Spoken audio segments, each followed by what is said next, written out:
Hello, everyone. What if I told you the destiny of the 2025 Cleveland Browns isn't confined to a single name or a solitary narrative? What if this season, this very moment in time, stands at a pivotal crossroads, one of those rare inflection points where everything shifts and nothing is certain? I'm not just referring to wins and losses. I'm talking about identity, legacy, the quarterback hierarchy, the defensive throne, and how a lone fifth-round pick and a $16 million 0 cents contract might ultimately dictate the fate of this franchise for the next half-decade. So please, take a moment to smash that subscribe button, like the video, and share your thoughts in the comments. Thank you for your unwavering support. Let's begin with the moment that ignited the internet. Yes, it all started with a dance. Something spontaneous, almost innocent. A fleeting moment captured on video featuring Browns rookie quarterback and fifth-round selection Shedeur Sanders. With his signature blend of swagger and curiosity, Sanders turned to the 40-year-old Joe Flacco and asked, "You ever do that dance?" Flacco's response, "Classic." Definitely not. I don't know if I've ever danced in public in my life. On the surface, it was harmless. Veteran rookie banter that offered fans a smile during the heat of June OTAs. But in Cleveland, in this quarterback room, that moment hit different. It wasn't just entertainment, it was chemistry. It was also the beginning of something more profound, something strategic, something revealing. Because behind the laughs and the thousands of likes that followed, a quiet storm was brewing, one that could reshape this season and perhaps the next decade. You've got Shedeur Sanders, the son of Prime, arriving in Cleveland with confidence, composure, and a digital following the size of a small nation. But he didn't come here just to trend. He came to conquer. And standing in his path, Joe Flacco, the veteran tactician with a Super Bowl ring, Dillon Gabriel, a third-round pick known for his inconsistency, and Kenny Pickett, the unpredictable. This isn't just a training camp battle, it's a war for the soul of the franchise. Because lurking in the background are two potential top 10 picks in 2026.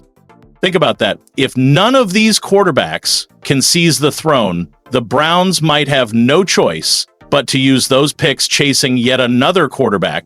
But if just one of them, just one, can rise above the fray, Cleveland can finally end the carousel and build around a true cornerstone. And here's where things get even more compelling. During recent OTA practices, reports emerged that Sanders looked sharp, not just decent, not just promising.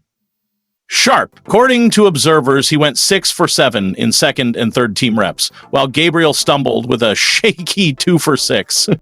That sparked an online frenzy, with fans asking the question, why isn't the most efficient quarterback getting first-team reps?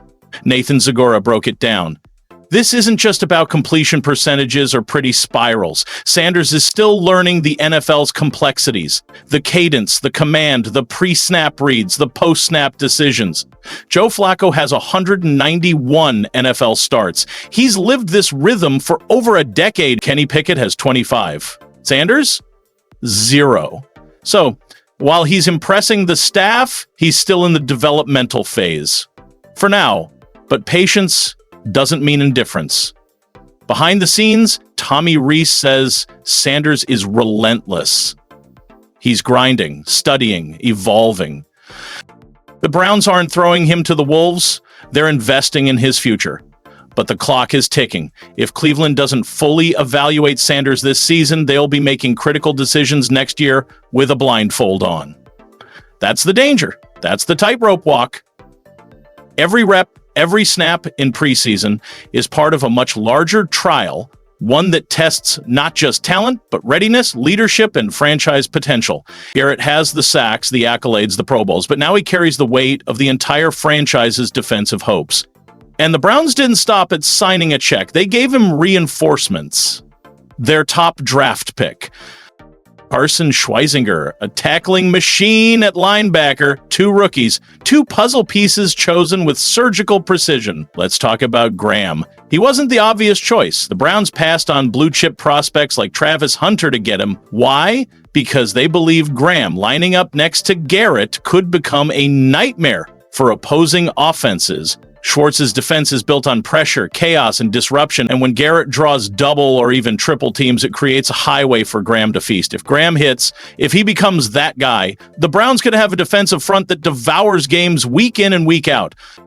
And what about Carson Schweizinger? The kid is raw, still learning, but he's a heat-seeking missile. 136 tackles, 90 solo, with the instincts to be a sideline-to-sideline threat. He's stepping into a linebacker core that lost its heart when Jeremiah Owusu-Koramoah went down with that devastating neck injury. Joke may not play this season, but he's still here, on the sidelines, coaching, leading. His spirit lingers, and that matters, because this defense isn't just being built on pressure and tackles, it's being built on unity, identity, and purpose. While the national media might be laser-focused on Cleveland's quarterback carousel, let me tell you right now, this team is stockpiling ammunition on both sides of the ball. The Browns aren't just gearing up for a season, they're preparing for a transformation. If Shedeur Sanders proves he's the one, if Mason Graham explodes next to Garrett, if Schweizinger settles in and Joke returns in 2026, this could mark the dawn of a new Browns era, not a rebuild, not a maybe next year, a full-throttle, take-no-prisoners ascent. So, now I'm turning the mic to you. If you're Andrew Berry, what's your move? Do you ride the wave with Sanders and hand him the reins early? Or do you stay the course with the veterans while Sanders marinates? And on defense, are you already sensing the makings of the league's most fearsome front seven? Drop your thoughts in the comments, smash that like button, and hit subscribe if you're ready to ride with me all season long. This season, I don't just see Garrett showing up as a dominant pass rusher. I see him emerging as the emotional and physical tone setter for this entire defense. Let's be honest, that's what we've needed. The Browns have had flashes of defensive brilliance before, but now we need sustained greatness. Garrett, with all eyes on him, looks locked in and ready to take that next step. He's not just leading with his play, he's mentoring, raising the bar higher than ever before. And that brings me to Mason Graham. This isn't just a rookie finding his footing. This feels calculated. The way the coaching staff is pairing him with Garrett, the way Jim Schwartz is scheming, it's like we're witnessing a masterclass unfold. Garrett commands the double teams. Graham feasts in the gaps. And what's truly impressive is that Graham already looks like he gets it.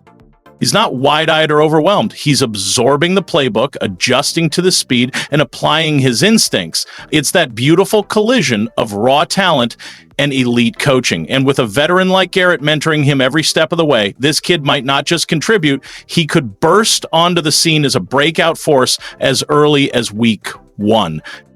Now let's talk about the wild card, Carson Schweizinger. Look, you can't replace a presence like Jeremiah Owusu-Koramoah. You just can't. JOK is special, a one-of-a-kick player, but Carson brings something different, something gritty, something dependable. He's got that relentless motor, that old-school linebacker toughness. He's always around the ball, always making something happen. And let's not forget, 90 solo tackles don't just appear out of thin air. That's the result of relentless preparation, film study, and insane field awareness. The coaching staff sees it, the players feel it, and if you've been paying attention, you know this guy is already carving out his place in the rotation. He might not be the loudest voice in the room, but when that whistle blows, he flips a switch. And let me tell you, when a defense has guys like that, guys who show up and grind every single snap, it raises the floor for the entire unit. But here's where it gets even more compelling and honestly even more emotional. Joe K might not be suiting up just yet, but don't think for 1 second he's not playing a crucial role from the sidelines to the meeting rooms. He's stepped into a leadership space that's even more powerful. He's inspiring, he's unifying, and that kind of energy, well, you can't measure that in stats. It's the glue, the heartbeat, the reason this defense might finally become something greater than the sum of its parts. And that's what's got me fired up. It's not just about talent anymore. It's about belief, about culture, about this defense becoming a brotherhood, not just a collection of good players. Sanders is showing that he respects the hierarchy and understands the team dynamic. It's earning him respect inside the facility and reshaping perceptions outside of it. He's Fiercely competitive, no doubt, but also self-aware and humble. And he's got Kevin Stefanski's attention. Now, Browns fans, I want to hear from you. How do you feel about Joel Bitonio's return and the fiery leadership he's bringing back to the offensive line room? Are you excited about Dillon Gabriel and Shedeur Sanders shaking up the quarterback competition? Drop your thoughts below. While the Browns' offensive trenches are returning to their physical, hard-nosed roots, the quarterback room is forging an entirely new chapter in Cleveland's football saga. Kevin Stefanski's blueprint is simple yet profound. Get Dillon Gabriel and Shedeur Sanders as many reps as possible. No snap wasted every OTA rep, and mini-camp drill a chance to evaluate, to develop, to determine who truly deserves to step onto the field at First Energy Stadium this fall. But here's the beauty of it. These rookies aren't tearing each other down. There's respect, mutual curiosity, and a willingness to learn from one another and from the seasoned veterans who've been down this path before. As Stefanski himself put it, they're sponges in the meeting room. That's not just coach speak, it's genuine enthusiasm. While the media might be obsessed with stirring up drama, Stefanski sees something different. A quarterback room filled with young men eager to grow, to absorb every bit of knowledge, to hone their craft. Joe Flacco, Kenny Pickett, and Deshaun Watson each bring a unique brand of experience, and the rookies are soaking it all up. And then came another viral moment, a choreographed handshake between Shedeur Sanders and rookie defensive end Aiden Huntington. So here we are, Cleveland, on the cusp of something monumental. And I'm asking you, how do you see this playing out? Can Garrett's leadership truly ignite Graham's rookie campaign into something historic? Can this defense live up to the hype even without JOK on the field, simply by having him in the building? Is this finally the year where we stop talking about potential and start talking about production? Drop your thoughts in the comments. I want to hear from you. And if you're as hyped as I am, smash that like button and make sure you're subscribed, because this ride is just getting started. All right, let's pivot, because we've got to talk about this quarterback situation. And yes, I'm talking about Shedeur Sanders, because this kid just electrified Browns Nation. I don't think I've ever seen this much buzz around a rookie quarterback in Cleveland this early in camp. Shedeur came out and absolutely flashed in that recent practice. Sharp, confident, energetic. The guy's got that it factor you can't coach. And now fans are already chanting for him to start week 1. The Browns were aware of it when they drafted him, and still they chose to bring him on board. Why? Because while height might be a limitation, accuracy is where Dillon Gabriel truly excels. And Browns fans, let me assure you, this kid can sling it. Multiple OTA reports have underscored Gabriel's exceptional ball placement. Whether it's a back shoulder fade or a precisely timed slant across the middle, his touch and precision are absolutely next level. In today's NFL, where completion percentages are on the rise and the margin for error is razor thin, pinpoint accuracy is everything. If Gabriel possesses that elite ball placement, he's already ahead of the curve.